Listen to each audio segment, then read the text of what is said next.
தொடக்க நூல் உணர்த்தும் முதல் 3 நூல்களின் வாழ்க்கை பாடங்கள். முதலாவது வார்த்தையின் வல்லமை. கடவுள் இந்த உலகத்தை தன்னுடைய வார்த்தையினாலதான் படைத்தாரு. நாமும் கடவுளினுடைய சாயலா படைக்கப்பட்டிருக்கிறதுனால நம்முடைய சொற்களுக்கும் ஆற்றல் உண்டு. நமது பேச்சால் ஒருவரை உருவாக்கவும் முடியும், அழிக்கவும் முடியும். எனவே எப்போதும் ஆக்கப்பூர்வமான, பிறருக்கு நன்மை தரக்கூடிய வார்த்தைகளை பேசுவதற்காகத்தான் இன்றைய நாள்ல கடவுள் நம்மை அழைக்கின்றார். இரண்டாவது ஒழுங்கு மற்றும் திட்டமிடல். கடவுள் உலகை படைக்கும் போது எதையும் குழப்பமாகவே செய்யல.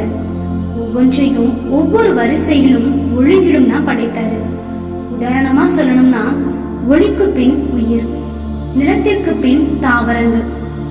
நம்முடைய வாழ்க்கையிலும் நேர மேலாண்மை மற்றும் முறையான திட்டமிடுதல் இருந்ததுன்னு சொன்னா வெற்றி அடையலாம் என்பதை தான் இது நமக்கு சுட்டி காட்டுகிறது. மூன்றாவது கீழ்ப்படிதலும் அதன் எல்லைகளும். ஏதேன் தோட்டத்துல கடவுள் பல நன்மைகளை கொடுத்தார். ஆனா ஒரே ஒரு கட்டுப்பாடு மட்டும் விதித்தாரு.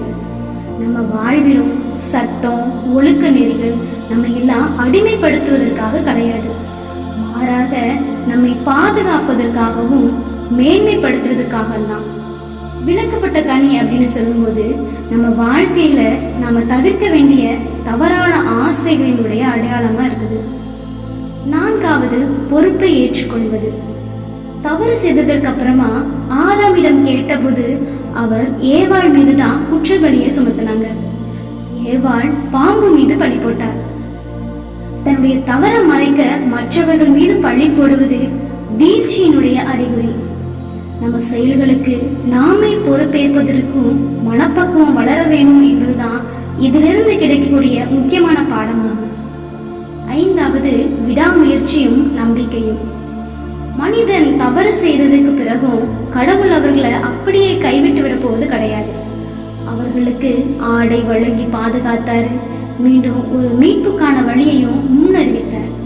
நாமும் வாழ்வில் தவறு செய்து வீழ்ந்தாலும் அதோடு எல்லாம் முடிந்து விட்டுட்டு அப்படின்னு நினைக்காம கடவுளினுடைய அருளோடு மீண்டும் எழுந்து புதிய தொடக்கத்தை தொடங்கலாம் என்கின்ற நம்பிக்கையை தான் இது நமக்கு தருது. இந்த அதிகாரங்கள் நமக்கு சொல்வது என்னன்னா, ஒழுக்கத்துடன் வாழ்வோம், இறை வார்த்தைகளுக்கு கீழ்ப்படிந்து நம்முடைய செயல்களுக்கு பொறுப்பேற்றுக் கொள்வோம், வீழ்ந்தாலும் நம்பிக்கையோடு மீண்டு எழுவோம் என்ற நம்பிக்கையோடு இந்த நாளை தொடர்வோம். நன்றி.